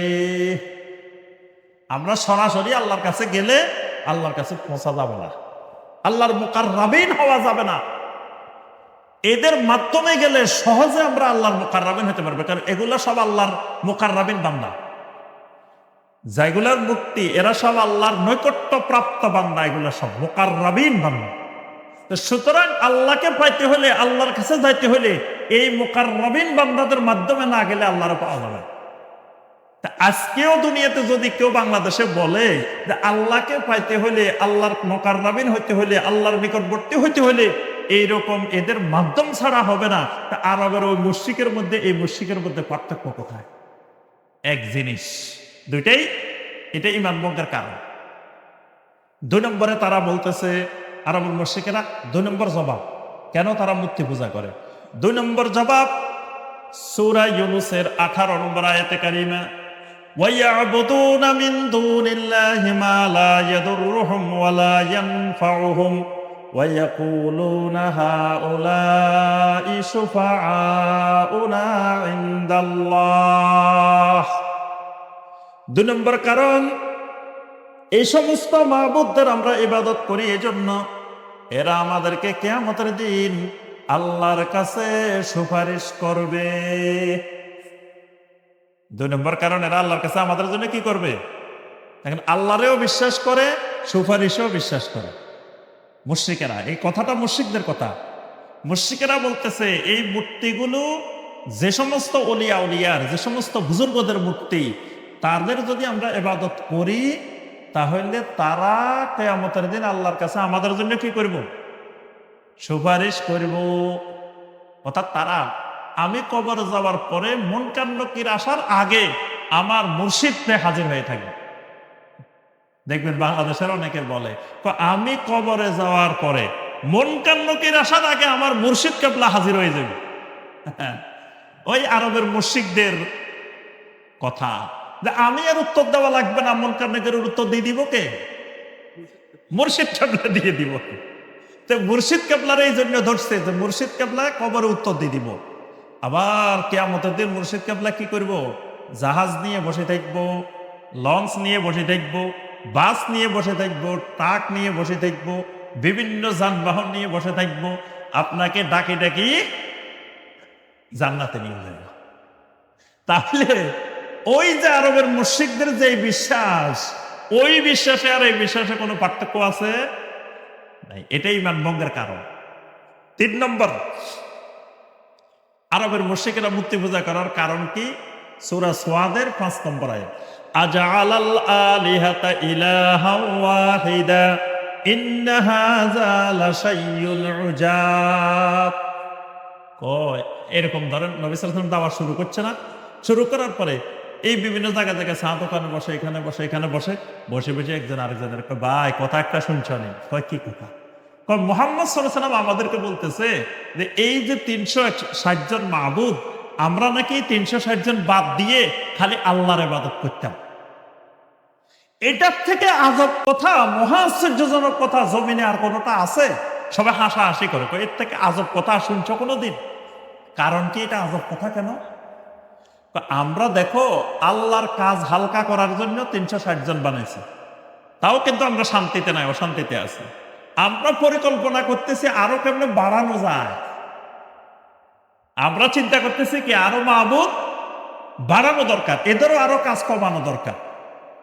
এদের কারো কারো উপরে 2-3টা পড়ে গেছে, অথবা কারো কাছে লোকজন বেশি আসে, হে সামাল দিতে পারে না, আরবের মধ্যে এই 360টার মধ্যে কয়েকটা ছিল এত প্রসিদ্ধ মূর্তি, এদের কাছে প্রতিদিন ছাগল আসতো, প্রতিদিন ওট আসতো, প্রতিদিন হাজার হাজার মানুষ আসতো। এরকম কয়েকটা মূর্তি ছিল। তো কয়েকটার উপরে এত চাপ পড়ে গেছে, কয় দিক সামলাবে? তাহলে এগুলো আরো বাড়ানো দরকার। এখন মুহাম্মদ সাল্লাল্লাহু আলাইহি ওয়াসাল্লাম এসে বলতেছেন আরো কমানো দরকার। তো যদি কমাই দিই, সব কাজ যদি আল্লাহর উপরে দিই, তাহলে আমাদের কি দশা হবে? কারণ এই সব মানুষ যদি আল্লাহর কাছে চাওয়া শুরু করি, তা আল্লাহ কয় দিক সামলাবে? নাউজুবিল্লাহ। এই জন্য আল্লাহ পাক কোরআনে কারীমে একটা কথা বারবার বলছেন, ওয়ামা কাদারুল্লাহ হাক্কা কাদরিহি। আহারে দুনিয়ার মানুষ আমি আল্লাহর যথাযোগ্য মর্যাদা নিরূপণ করতে পারে নাই, আমারে চিনতেই পারে না। এরা আমাকে দুনিয়ার মানুষের মতো মনে করে বসে রয়েছে, মাখলুকের মতো মনে করে বসে রয়েছে। দেখবেন যত শিরিক আছে, শিরিকের কারণ আল্লাহকে মাখলুকের মতো মনে করে বসে থাকা। আল্লাহকে মাখলুকের মতো মনে করে বসে থাকে। একজন কইতেছে শুনেন, আল্লাহ রসুল সব জায়গায় হাজির নাজির। আল্লাহ রসুল সব জায়গায় হাজির নাজির মানে এখানেও আল্লাহ রসুল আছেন, সব জায়গায় আছেন, আল্লাহ রসুল সব দেখতেছেন। দলিল কি? দলিল হলো কলকাতার হাইকোর্ট। কি আমি মনোযোগ দিয়ে শুনছি ফেসবুকে দলিলটা, কি দলিল দে দেখি, কোরআনের কোথায় আছে, হাদিসে কোথায়? কলকাতা হাইকোর্টে একটা বিচার চলতেছে, হত্যা মামলা। সাক্ষী 3 জন আসছে। একজনের বিচারক জিজ্ঞেস করছে, এই ভাই হত্যাকাণ্ডটা যে হয়েছে তুমি দেখছো? কয় না, দেখিনি। তুমি ওখানে ছিলা? কয় না।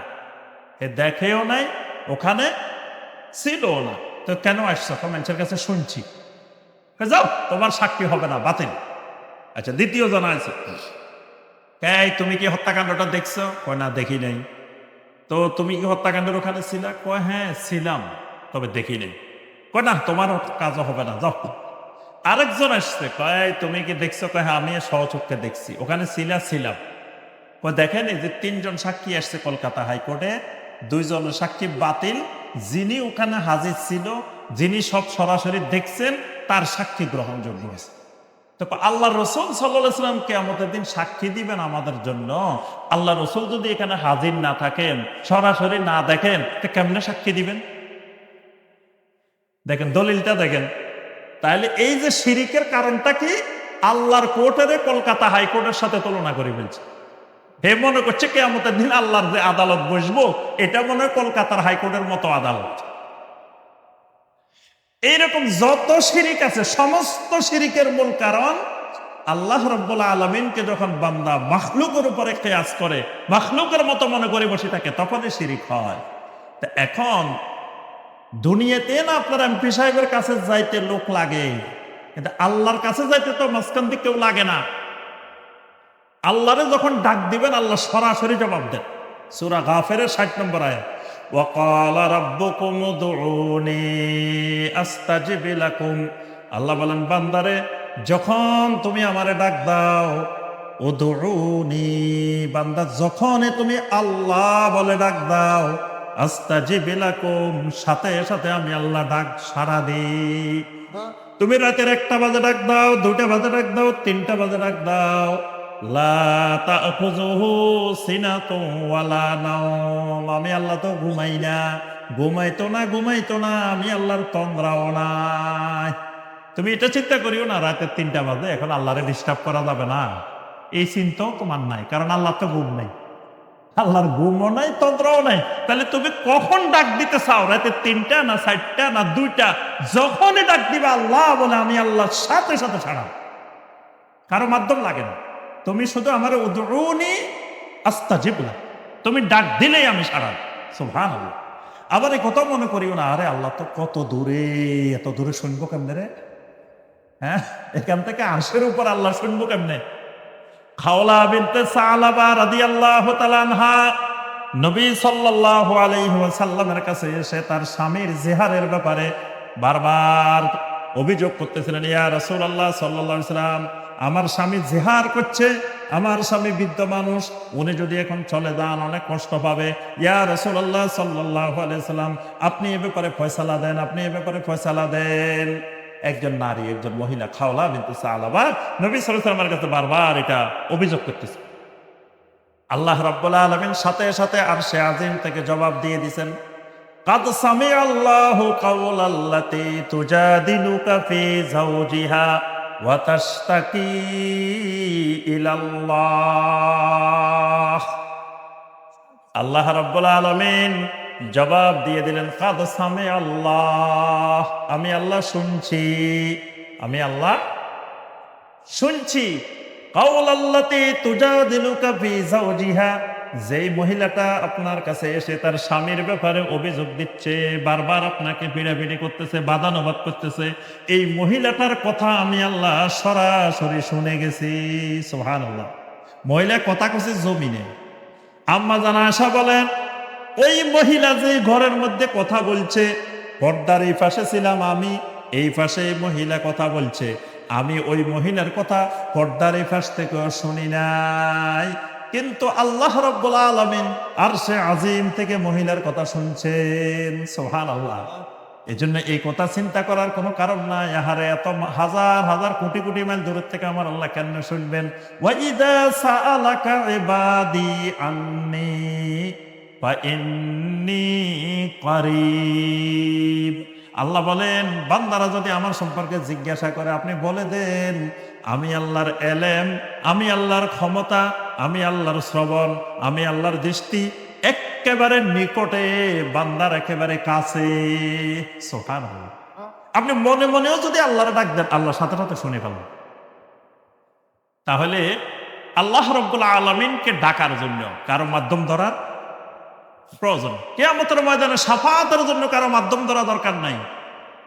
আপনি আল্লাহর মুকাররাবিন হওয়ার জন্য কারো মধ্যস্থতাকারী দরকার নাই। আপনি ওলামায়ে কেরামের কাছে যাবেন এলেম শেখার জন্য, ওলামায়ে কেরামের সোহবতে থাকবেন এলেমের জন্য। কিসের জন্য? এলেমের জন্য। কিন্তু কারো সুপারিশের জন্য, তারপরে কারো আল্লাহর মুকাররাবিন হওয়ার জন্য, কারো উপরে তাওয়াক্কুল করার জন্য, কারো কাছে দোয়া করার জন্য, এরকম মধ্যস্থতাকারী ধরলে ঈমান ভেঙে যায়। তা আমার সম্মানিত ভাই ও বোনেরা, শীতের রাত আমরা দীর্ঘায়িত করব না, আমাদের টাইমও নির্ধারিত টাইমও শেষ। তো ঈমান ভঙ্গের আরো অনেকগুলা কারণ আছে। আমার একটা বই আছে এই বিষয়ের উপরে, ইসলাম ও ঈমান ভঙ্গের কারণ। আমার 14টা গুরুত্বপূর্ণ বই আছে।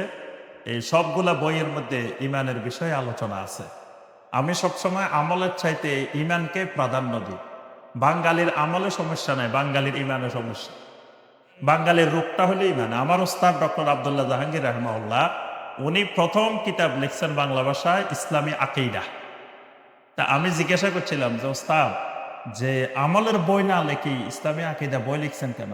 তো ওস্তাদ বলছেন যে, বাঙালির আমলের সমস্যা নাই, বাঙালি আমল করতে রাজি, আমলেরও অভাব নাই বাঙালির। বাঙালি সবসময় ফাজাইলে আমল খোঁজে, কিন্তু ফাজাইলে ঈমান খোঁজে না। দেখবেন বাঙালি আমরা বিভিন্ন জায়গায় গেলে আমার বই নিয়ে যাই না, তো মুরব্বীরা আসে এসে কয় কি, আমলের বই আছে, দোয়ার বই আছে। দোয়ার বই খোঁজে, আমলের বই খোঁজে। একটা মুরব্বী আসে কয় না, আপনাদের কাছে ঈমানের বই আছে? এটা কেউ খোঁজে না, আমি এই পর্যন্ত পাই নাই। মানে সহজে পাওয়া যায় না যে ঈমানের বই খোঁজে, এরকম লোক নাই। সবাই কি খোঁজে? খালি আমল, খালি আমল। তা আমল বস্তা বস্তা, কিন্তু ঈমান নাই, তো লাভটা হইব কি আপনার?